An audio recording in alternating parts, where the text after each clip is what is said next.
Well, it looks like Harvey has found himself in some trouble again. When he was on the talk show he had, and he did all my Halloween material. It started with a whisper, but now it's a cannon blast. Two veterans of the comedy game, Curry and Katt Williams, have hurled allegations that are shaking the pillars of Black Hollywood's funny bone. They aren't aiming small either.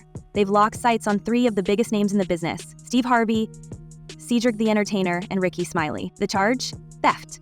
Not of watches or wallets, but of something even more personal. Jokes, stories, livelihoods. These aren't throwaway jabs in a green room. These are public, detailed, and decades in the making. And suddenly, what once looked like old beef is starting to sizzle with something deeper. This is true stuff that really happened to me. And so my thing is, you don't have to do that, homeboy. Right. So, you made enough money. Curry, the towering force behind Hangin' with Mr. Cooper, has long danced around his disdain for Harvey. But now, no more sidestepping. He's standing 10 toes down, calling Harvey out for repurposing his material not once, not twice, but repeatedly across TV appearances and his own show. Halloween routines, lifted. Thematic setups, recycled. Even the vibe of the Steve Harvey show bears a striking resemblance to Mr. Cooper. According to Curry, this wasn't homage, it was straight-up intellectual pickpocketing. And if there was any doubt, Curry made his stance painfully clear. You want to be me. You want my style. Money, you did enough.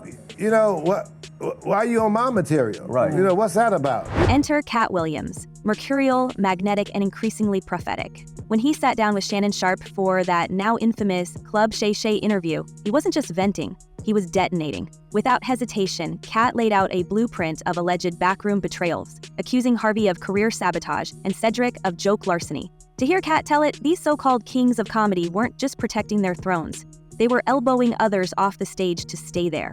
He claimed Harvey didn't just copy the tone of Hanging with Mr. Cooper. He watched, studied, and lifted the entire structure. Now Steve got a sitcom where he, the principal, and he wear a suit? Katt said, his tone somewhere between disbelief and disgust. The same Steve that went to go watch Curry do his whole sitcom and then stole everything Curry had. But Katt didn't stop with sitcom schematics. He went for the jugular. He said Harvey couldn't be a movie star because Hollywood wasn't looking for a country bumpkin black dude that can't talk good and look like Mr. Potato Head. That's not a punchline, that's a demolition. And behind that joke is something much darker. A suggestion that Harvey's grip on television success wasn't just talent, it was tactical, even exploitative. While Harvey was busy reinventing himself as a suit-wearing father figure on daytime TV, comedians like Curry were watching their own bits echoed on screen, minus the credit. Second, and then he gets this high-top fade, making all black men think he got the best lineup in the business, and it's a man unit. Now here's where the stakes tilt from rivalry to real danger, because if you listen closely to the layers underneath Katt's interview, he's not just calling out theft. He's painting a picture of a comedy cartel, powerful players controlling who rises, who gets booked, and who fades into obscurity. Curry may have taken his licks with grace, calling Harvey's moves made, but moving on? But it's Katt who's storming the gate, on tour, on podcasts, and in every smoky backroom comedy club that still whispers about Bernie Mac. And yes, that brings us to the most painful rumor of all, the alleged isolation and slow suffocation of Bernie Mac's career. Fans have long speculated that the kings of comedy weren't all equals behind the scenes, that Harvey, threatened by Bernie's magnetic stage presence and raw brilliance, may have tried to push him out of roles or undercut him financially. The whispers got louder when old interviews resurfaced, like the one where Bernie confessed that producers told him Harvey had offered to take Bernie's role in Ocean's 11 for less money. Mac didn't need to shout, he just left the tour. And he never looked back. They just tell the stories. Thanks to my wife, I'm where I am. You said that about the first wife. You forget that? Cedric the Entertainer has tried to play peacemaker, framing the feud between Harvey and Bernie as just two alphas clashing. But insiders paint a more deliberate picture, that Cedric and Harvey worked the industry together, handpicking who got in and who stayed out. And when Bernie started commanding the crowd and stealing the spotlight, he wasn't just a problem, he was a liability, a threat. And according to Katt, he wasn't the only one they tried to snuff out. So why now? Why are these old tensions boiling over in 2024? Maybe it's because Katt finally reached the point of no return? Maybe he's tired of watching legends fade while others build empires on recycled bits and sanitized personas. Or maybe, and this is the theory no one wants to say aloud, maybe he knows something bigger. Because as wild as the accusations sound, there's one eerie rumor that keeps popping up in comedy circles, especially when the conversation turns to silence and fear. The idea of secret blackmail files. Hidden leverage, a vault of secrets held by a few powerful hands, used to control who talks, who tours, and who disappears. I'm not gonna have a conversation with these lazy bums that'll take a shortcut at any point. Yes, it's easier for you to juice than to get in the gym. We've heard whispers for years. Quiet warnings that certain comedians hold information on others. Dirt, evidence, insurance, something beyond comedy, something that keeps even the boldest voices in check. Is that why, after years of being underpaid, undercut, and outshined by his own material, Mark Curry chose to keep things water under the bridge? Is that why Bernie allegedly didn't go public with Harvey's sabotage when he had the receipts? And is that why so many top-tier talents, comedians who've been around since the golden era, still haven't weighed in on this feud? Because maybe the feud isn't really about stolen jokes, maybe it's about stolen legacies. Power, silence. Maybe Katt and Mark are just the first ones crazy enough or brave enough to say what everyone else is too afraid to even whisper. And if that's true, then everything we thought we knew about the comedy elite might be nothing more than a carefully curated illusion, held together by handshakes, NDAs, and fear. No, did you ever get an apology? Never got an apology from Steve. He never said anything. My thing is, I wrote new jokes. And now, the receipts are rolling in. Fans have taken up the torch, digging deep into dusty archives and half-forgotten footage. Clips are surfacing, clips that some say tell a damning story with no words needed. A 1999 set from Mark Curry where he jokes about dressing up in a cardboard box for Halloween. Then a clip from Steve Harvey 6 years later on Little Big Shots, telling an eerily similar bit. The structure's the same, the punchline's the same, the only thing different is the face behind the mic. Another video shows Curry riffing on classroom antics during his sitcom days, followed by footage of Harvey performing the same premise on the Steve Harvey Show, nearly word for word. Coincidence? Fans aren't buying it. What's fueling this movement isn't just loyalty to Curry or Katt, it's outrage. There's a growing sense that something systematic was happening here, a pattern where originality was siphoned off, repackaged, and used to elevate one brand while suppressing the others. You didn't just steal a joke, one user wrote in a now viral post, you stole a man's voice. And that's where this story hits deeper than Mo, because in comedy, your material is your identity. It's your life, your memories, your fingerprints in punchline form. When someone takes that, they're not just borrowing a setup, they're hijacking a legacy. We got new jokes, so if he still want to keep them jokes, man, that's a damn shame. You think he still uses those? He probably does. He probably does. Which brings us to a darker question. Was this really about creativity, or was it about control? Let's not pretend that stand-up comedy is some kumbaya campfire circle. It's cutthroat, it's lonely, and for a black comedian in Hollywood, it's survival. When we look at someone like Bernie Mac, a man who could turn a single line into a cultural earthquake, we have to wonder what price he paid for that kind of power, and who made him pay it. His daughter has since praised Katt Williams for defending her father's name, saying it meant something real, something overdue. But why did it take so long? Some insiders claim the tension between Bernie and Harvey ran so hot that it turned from rivalry into full-on sabotage. During casting for Ocean's 11, producers allegedly told Bernie that Harvey had offered to take his role at a cheaper rate. In the world of entertainment, that's not just underhanded, it's strategic. And it wasn't the only incident. Several comedians have come forward publicly and in whispers, saying Harvey's behind-the-scenes power plays often left them boxed out of opportunities or left to rot in obscurity. One example, Gary Owen, who recently revealed he was paid minimum wage for 2 weeks on Harvey's talk show, while being denied any creative input. A pattern starts to form. Silence the creative threats, absorb the valuable pieces, and move on. Man, but we moved on. We got new jokes. I got new jokes, that's what I do. I write every day, baby. But for many, the deepest wound in this unfolding saga is the shadow that hangs over Bernie Mac's legacy. At the height of his career, Bernie was beloved not just for his raw talent, but for his fearless authenticity. He didn't pander, didn't beg for laughs, he commanded them. And yet insiders have long whispered that Bernie's rise wasn't just difficult, it was deliberately hindered. While he lit up stages and screens, others in his circle, allegedly, worked behind the curtain to limit his ascent. Some claim producers were approached behind his back with offers to undercut him, to take his roles, to diminish his leverage. Others recall a coldness within the Kings of Comedy tour, subtle moves that pushed Bernie further from the spotlight, despite being arguably its brightest source.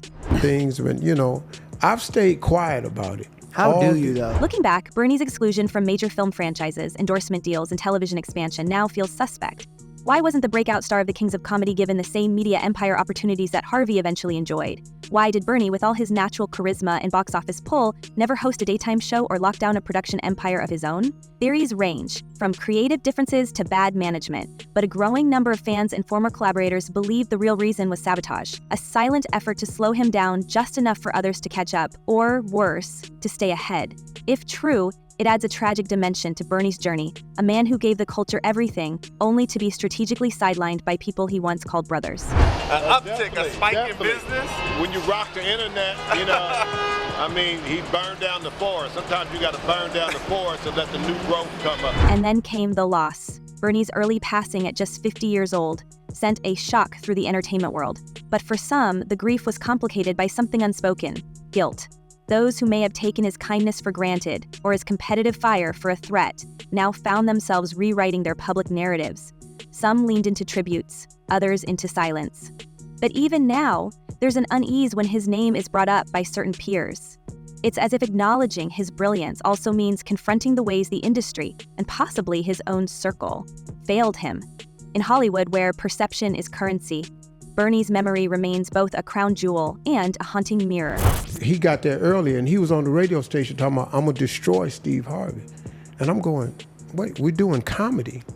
You know, we're not rappers, this ain't a beef. The reevaluation of Bernie's legacy has only intensified in the wake of Katt Williams' accusations. His fierce defense of Bernie wasn't just about settling scores, it was about restoring honor. Because for every viral clip of Bernie bringing down an arena, there's a painful absence in the aftermath. No follow-up tour, no sequel, no spin-off empire. His body of work, though iconic, feels frozen in time. Meanwhile, others from that era expanded their brand portfolios, diversified their platforms, and reaped rewards from a system that, allegedly, Bernie never fully had access to. And now, as the truth peels back layer by layer, fans are beginning to see Bernie not just as a comedy icon, but as a cautionary tale about what happens when power plays overtake principle. In the end, Bernie Mac's story is more than just a chapter in comedy history. It's a reminder that talent doesn't always win in Hollywood. Sometimes the loudest laugh isn't the most original. It's just the one with the better connections. And when the game is rigged behind the curtain, even kings can be overthrown without the audience ever knowing. I think he's the same level. Katt been on that same level. Yeah. If you've been following with Katt, he's been saying the same thing. He's been, And what about Cedric? A man with charisma and clout, no doubt, but also someone who, according to resurfaced interviews, was part of that same circuit of copy-paste routines. Katt Williams accused him of lifting one of his jokes after seeing him perform it live, only to recycle it in the original Kings of Comedy. Cedric denies it. But fans have lined up the footage side by side, and the overlap is hard to ignore. Could Cedric have felt threatened by Bernie's rise? Did he side with Harvey to keep his position secure? The theory goes that while Bernie was rising as a true fan favorite, Cedric and Harvey were working back channels to make sure he never outshined them where it mattered. On contracts, on bookings, and in the boardrooms where deals are inked behind closed doors. This is where the psychology of joke theft hits hard. It's not just a quick grab for laughs, it's a slow erosion of someone else's place in history. When a comedian loses their voice, they don't just lose a paycheck, they lose their footprint. Their identity gets rewritten in someone else's rhythm. And over time, the audience forgets who said it first. All they remember is who said it louder, who said it on network television, who got the syndicated reruns. In that world, erasure becomes currency. Very intelligent, very smart, you know. He runs our tour. He got the best tour out. And he handled. Now here's where the whispers turn into ice-cold speculation. Those so-called blackmail files. Several industry vets, some anonymous, some not, have alluded to a mysterious system of leverage, a shadowy currency of secrets used to maintain order among the ranks. Allegedly, certain powerful figures have been collecting compromising material for years. Not to air it, but to sit on it, to hold it, to wield it when needed. Maybe that explains why so many comedians, even after being burned, never speak up. Maybe they were reminded of an old joke they told in private, a failed contract negotiation, a personal moment caught on tape that they didn't know existed. And maybe that's what kept the peace. Until now. Because Katt Williams is not playing by those rules anymore. In every interview, every tour stop, every unscripted moment, he's throwing matchsticks at dry brush. He's not worried about burning bridges. He's worried about burning down the system that kept him and others boxed out.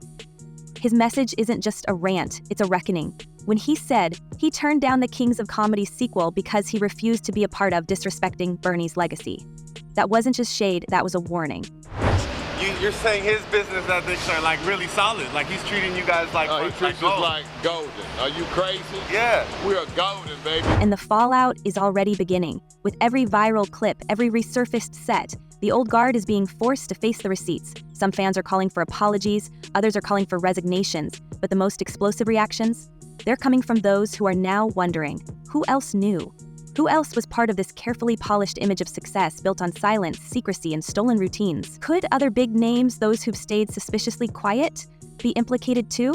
As we watch all this unfold in real time, one thing is clear. Katt and Curry might be the first ones brave enough to shout, but they may not be the last. If these accusations hold weight, and the evidence is stacking like a comedy setlist gone rogue, then Hollywood's comedy elite might be facing their biggest scandal yet. So now we have to ask the question that's got the entire internet buzzing. If Katt Williams is right, who's next? What secrets are still buried in those hidden files, and how many of the faces we see on stage today got there by stepping on someone else's punchline? Let us know in the comments, who do you think is the next name to drop? What secrets might be hiding behind those awards show smiles and primetime punchlines? Until next time, stay curious, stay sharp, and keep your jokes original.